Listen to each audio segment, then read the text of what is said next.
In Module 5, Lesson 5, we are going to talk about writing unit fractions. So we're going to look at fractions, pictures of fractions, and talk about the unit form, which I'll show you about in a minute. We've already done it. We just haven't called it that. And then I'll show you how to write unit fractions based on that. So that probably sounds a lot more complicated than it actually is.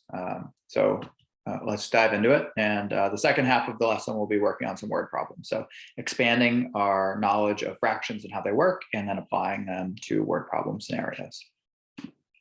So I have a problem set with me here, which you should now be able to see under my document camera.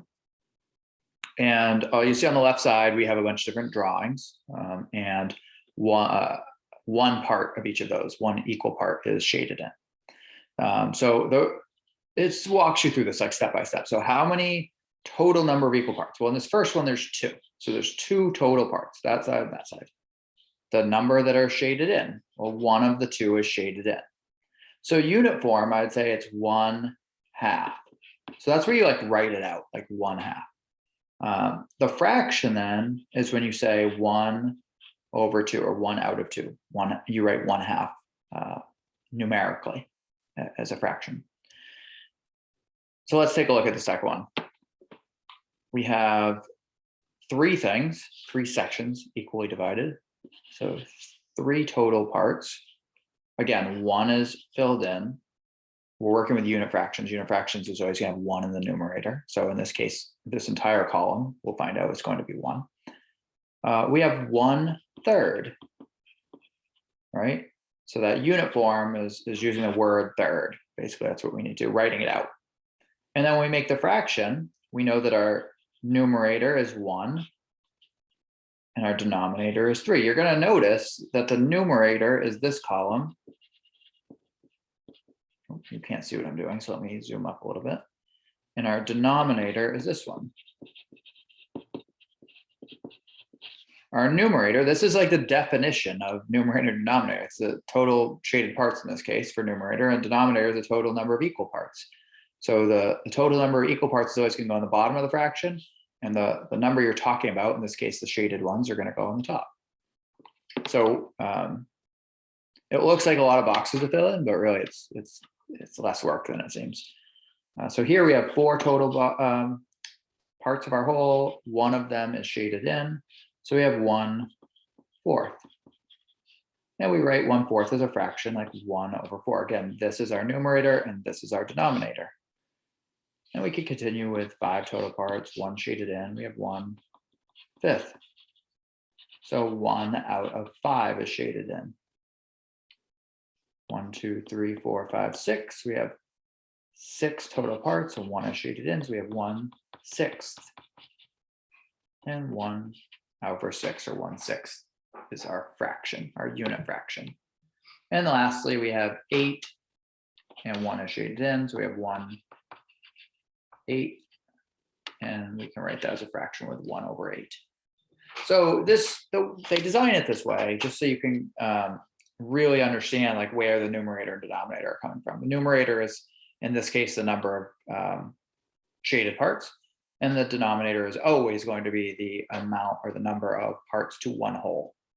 So in this case, there's 2 parts to one whole. In this case, there's 6 parts to one whole. In this case, there's 8 parts to one whole. So those always go on the bottom of our fraction. So in the way this is designed to be taught, like this is sort of the first time that you're writing the fractions this way, really. But we've sort of jumped ahead before this, so it's not really totally new to you. We've had some exposure to it before. Let's take a look at some word problems. See if I can make my camera slightly more clear for you guys. I don't know if that's any better or not. We'll go with it though. Andre's mom baked his 2 favorite cakes for his birthday. The cakes were the exact same size. Andre cut his first cake into 8 pieces for him and his 7 friends. The picture below shows how he cut it. Did Andre cut the cake into 8s? Explain your answer. So what you can see here is he very clearly cut it into 8 sections, but did he cut it into 8s? To be cut into 8s, we have to be able to say that he cut it into equal parts. And as you can see here, like that's small, that's like medium, and these are big. I can tell you that if it were him and his friends, somebody's going to be upset about the amount of cake they got because they're not getting the equal size. So I would say he did not cut it into eighths.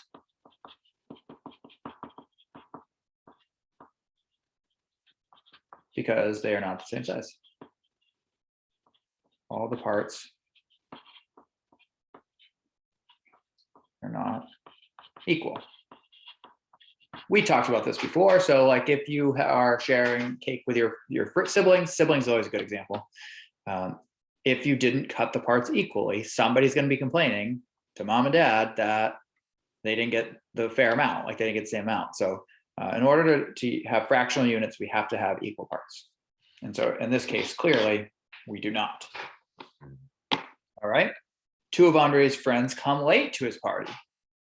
So they decide how to share the second cake. So remember, he had 8 friends originally, and now 2 more. Or well, 8 includes him. So like 7 friends.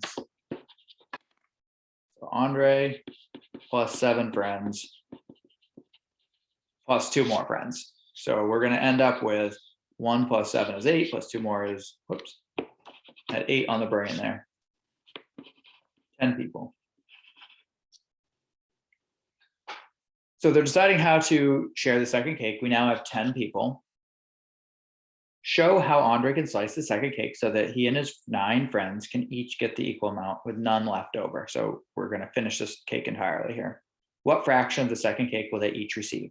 So you have to basically split this into tenths. And there's a couple ways you can do it. Like one, you could like split it into narrow little sections, like 1, 2, 3. You could do that, make 9 lines. The way that I would do it would be similar to how they did it in the last one. First, I'd cut this in half. And then I cut it into each half into 5 parts. So like 1, 2, I didn't really do it right there. You gotta trust that I'm trying to make these as even as possible here. I didn't do a good job of it, but I tried to make it into 10 equal parts here. So we have 10 sections. They cut it into 10 equal parts. Each kid gets 1/10 of the cake. So every kid is going to get 1 piece per kid. And there's total pieces 10. So every kid gets 1 piece, that's the numerator, and 10 is the denominator. That's the total number of parts to a whole. And in this case, there's 10 slices in this cake. All right. Andre thinks it's strange that 1/10 of the cake will be less than 1/8 of the cake, since 10 is bigger than 8. This is like an awesome thing to talk about in 3rd grade because we always generate a lot of debate. To explain to Andre, draw 2 identical rectangles and represent the cakes. Show 1/10 shaded on one and 1/8 shaded on the other. Label the unit fractions and explain to him which slice is bigger. Okay, a lot of steps here. Basically, he's saying, well, 10 is bigger than 8, so isn't 1/10 bigger than 1/8? Interesting. Let's take a look. So I'm going to draw 2 rectangles. I'm going to try to make them identical to each other. As close as I can get. Okay, and this time I'm just going to draw like, I'm going to draw 7ths over here. 4, or I mean 7 lines to make 8s. 1, 2, 3, 4, 5, 6, 7. So this is 1/8. And over here I have to draw 10. So same size cake. I just have to cut it more times. I have to cut it 9 times. 2, 3, 4, 5, 6, 7, 8, 9. This is 1/10. So you can sort of see just by looking at these that this cake got cut up less times, so each piece is bigger. This cake got cut more times, so each piece is smaller. So we could shade 1/10 over here. We shade 1/8 over there. I would say 1/8 is greater than 1/10. That's true. It's not just me saying that. That's definitely true.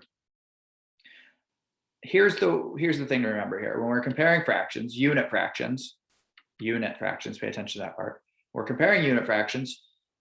The lower the denominator, the smaller the number in the denominator, the bigger the piece, right? The bigger the section of the whole. So if you're comparing two identical objects and you have 1/2 versus 1/7, well, the 2 is smaller than 7. So that means that that thing has only been cut in 2 pieces where the other thing has been cut into 7 pieces.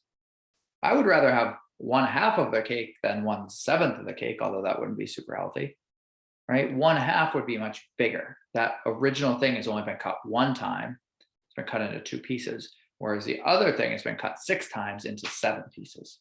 So the rule of thumb is when comparing unit fractions, the bigger the denominator, the smaller the piece. That means something, one whole, has been cut up more times.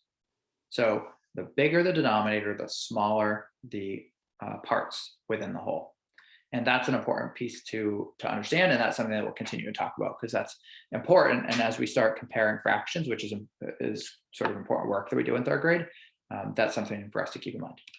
All right, guys, you've done a good job all week with our fraction work, and I'm excited to chat with you about this stuff in person and excited to see how you do on your independent work because you guys have been working hard and you guys have been showing that you really have a good understanding of fractions and how to use them.